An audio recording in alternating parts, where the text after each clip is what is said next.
Dalam beberapa firman-Nya Allah Subhanahu wa taala itu hanya menyediakan dua jalan sebenarnya bagi manusia.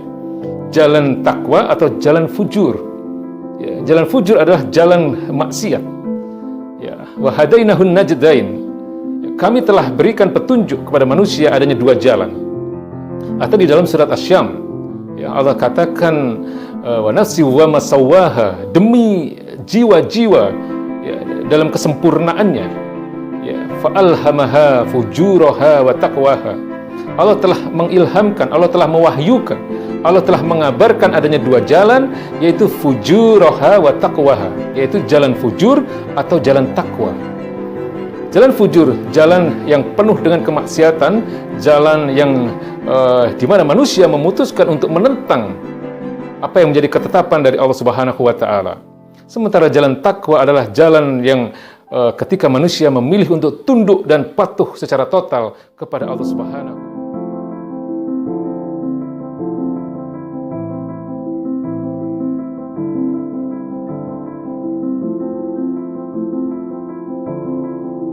Hijrah secara bahasa maknanya adalah al-intiqal min makanin ila makanin akhar. Berpindah dari satu tempat ke tempat yang lain. Atau al-intiqal min halin ila halin akhar. Berpindah dari satu keadaan kepada keadaan yang lain.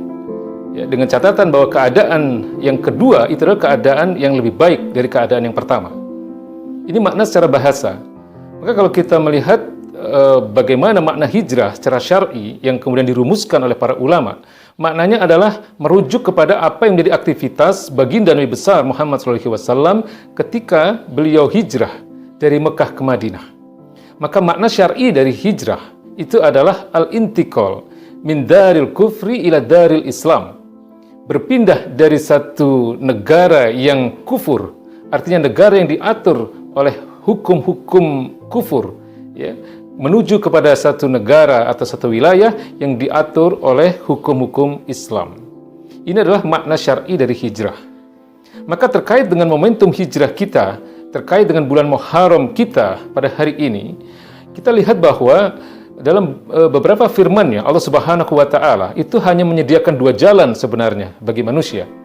Jalan takwa atau jalan fujur. Ya, jalan fujur adalah jalan maksiat. Ya, wa hadainahun najdain. Kami telah berikan petunjuk kepada manusia adanya dua jalan.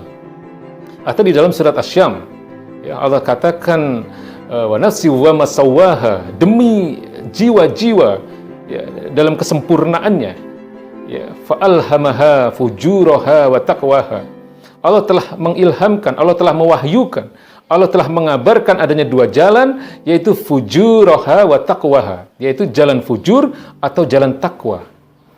Jalan fujur, jalan yang penuh dengan kemaksiatan, jalan yang di mana manusia memutuskan untuk menentang apa yang menjadi ketetapan dari Allah Subhanahu wa taala. Sementara jalan takwa adalah jalan yang ketika manusia memilih untuk tunduk dan patuh secara total kepada Allah Subhanahu wa taala. Dan inilah yang seharusnya menjadi pilihan kita.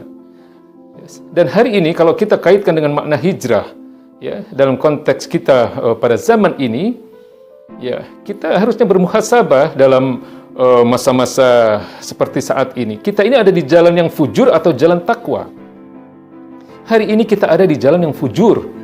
Hari ini kita ada di jalan yang penuh dengan penentangan kepada hukum-hukum Allah Subhanahu wa taala. Kalau kita lihat dari sisi hijrahnya sendiri, memang kita patut bangga, kita patut bahagia, kita patut untuk bergembira ketika ada sekelompok teman-teman kita, kelompok masyarakat yang mengikrarkan diri mereka untuk berhijrah. Ada artis hijrah, ada musisi hijrah, ada pengusaha hijrah, ada anak-anak remaja yang sebelumnya mereka ada dalam ketidakteraturan dalam komunitas yang disebut dengan komunitas punk misalnya. Kemudian mereka menamakan diri mereka komunitas penghijrah. Artinya adalah mereka berusaha untuk menjadi lebih baik. Ini adalah satu hal yang positif. Ini adalah satu hal yang sangat-sangat baik dan perlu diapresiasi. Tetapi kalau kita merujuk kepada apa yang menjadi aktivitas baginda Nabi Muhammad SAW dalam konteks hijrah ini, yang beliau lakukan adalah hijrah dalam makna secara totalitas.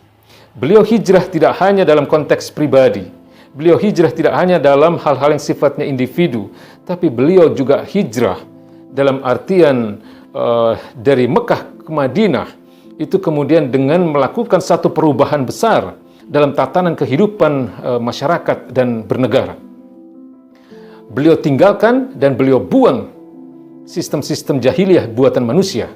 Lalu kemudian beliau atur masyarakat, beliau atur negara itu berdasarkan wahyu-wahyu Allah Subhanahu wa taala, di mana di dalamnya di wilayah Madinah pada masa itu bukan hanya ada orang-orang yang beragama Islam, tapi juga ada orang-orang Yahudi dan Nasrani. Inilah satu lompatan besar yang dilakukan oleh baginda Nabi besar Muhammad SAW dalam berhijrah.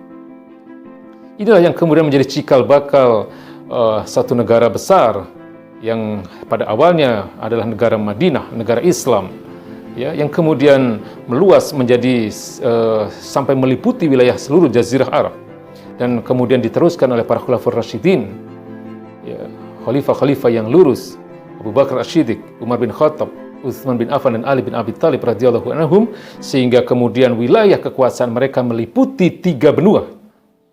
Ya. Karena apa? Karena mereka menerapkan satu syariat Islam secara total. Dan karena apa? Karena mereka melakukan hijrah. Ya. Dari satu kondisi di mana mereka diatur oleh hukum-hukum buatan manusia, kemudian mereka menerapkan satu lompatan dan perubahan besar dengan menerapkan hukum-hukum Allah Subhanahu wa taala secara total. Maka kalau kita kaitkan dengan kondisi kita hari ini, tidak bisa dipungkiri bahwa hari ini kita ada di dalam situasi di mana umat Islam termarginalkan, umat Islam terpuruk, umat Islam ajaran-ajarannya, simbol-simbolnya, bahkan nabinya dan kitab sucinya seringkali dilecehkan, seringkali dihina dan dinistakan. Ya, ini adalah satu kondisi yang menggambarkan bahwa kita hari ini bukan umat terbaik. Kita ini seharusnya adalah khair ummah, kita ini adalah umat terbaik.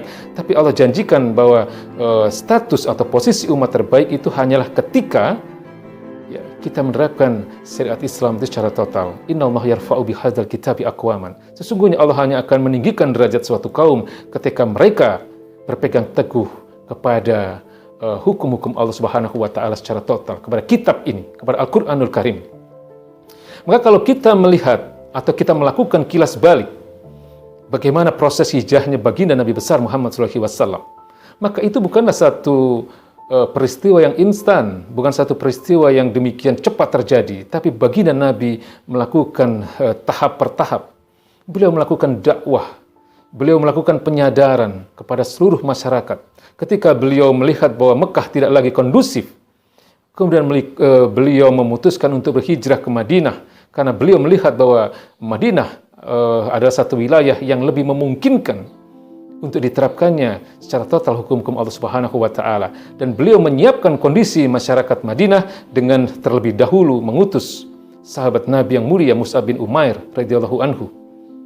Mus'ab bin Umair radhiyallahu anhu inilah yang kemudian membuka ladang dakwah di Madinah, di mana kemudian beliau dakwahi para penguasa, para kepala-kepala suku yang ada di Madinah.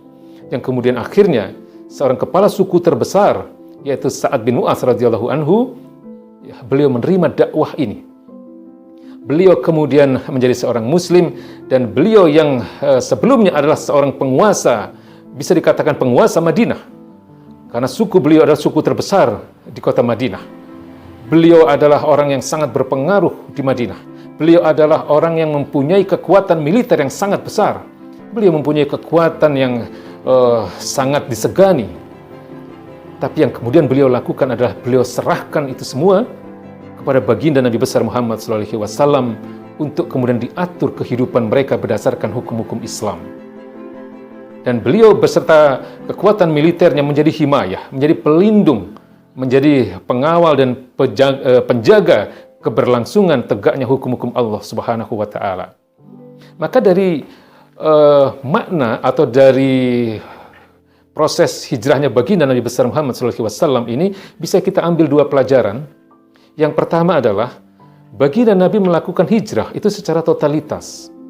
Ya, baginda Nabi melakukan hijrah bukan hanya berpindah dari satu wilayah ke wilayah lain.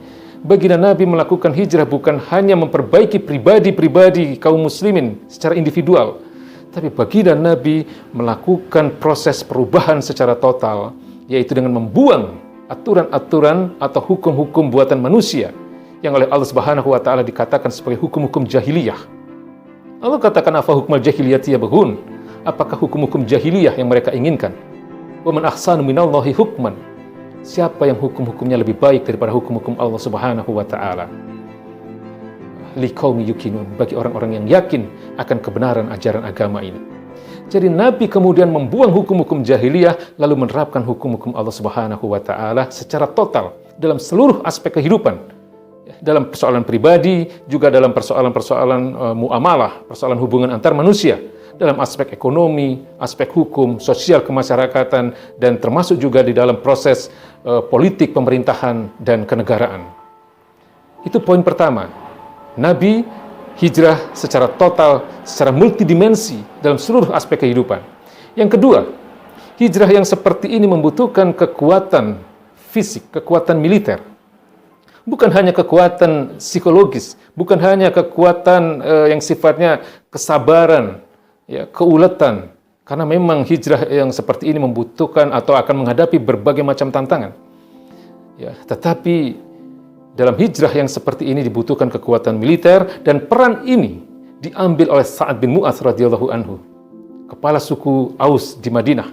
Dengan kekuatan militernya, beliau menjadi himayah. Beliau menjadi pelindung, beliau menjadi penjaga dari keberlangsungan tegaknya hukum-hukum Allah Subhanahu wa taala di muka bumi. Dan tahu apa yang kemudian Allah berikan kepada orang yang seperti ini. Kepada orang yang dengan sukarela, dengan ikhlas, beliau serahkan semuanya untuk Islam. Kekuatannya, kekuasaannya, hartanya, pengaruh besarnya, semua beliau lepaskan untuk Islam. Apa yang kemudian diberikan oleh Allah Subhanahu wa taala? Beliau tidak hanya dimuliakan, tapi beliau juga diistimewakan oleh Allah Subhanahu wa taala. Dalam satu hadis sahih, ya, baginda Nabi mengatakan ihtazza arsyur rahman li mauti Sa'ad bin Mu'adz radhiyallahu anhu. Arsy-Nya yang Maha Rahman, arsy-Nya Allah Subhanahu wa taala bergetar ketika menerima ruh dari Sa'ad bin Mu'adz radhiyallahu anhu. Jadi wafatnya Sa'ad bin Mu'adz itu menggetarkan arsy-Nya Allah Subhanahu wa taala. Dan dalam hadis yang lain, baginda Nabi mengatakan ada 70.000 malaikat bertakziah ketika wafatnya Sa'ad bin Mu'adz radhiyallahu anhu. Maka pelajaran hari ini bagi orang-orang yang punya kekuasaan, bagi orang-orang yang hari ini memegang kekuatan militer, mereka juga berhak untuk menerima dakwah ini. Mereka berhak mendengarkan dakwah ini. Meskipun hidayah itu hanya milik Allah. Hidayah itu hanya diberikan oleh Allah Subhanahu wa taala kepada mereka-mereka yang dikehendaki. Tapi mereka juga perlu untuk mendengarkan dakwah ini. Karena ketika mereka mendengarkan dakwah ini, kemudian mereka menerima hidayah Islam, itulah hadirnya seorang Sa'ad bin Mu'adz abad ini. Dia akan diistimewakan oleh Allah Subhanahu wa taala. Karena posisi orang yang mempunyai kekuasaan ya, dengan rakyat atau kita yang tidak memiliki kekuasaan ini, ketika menerima dakwah Islam tentu berbeda nilainya. Ya, tentu berbeda.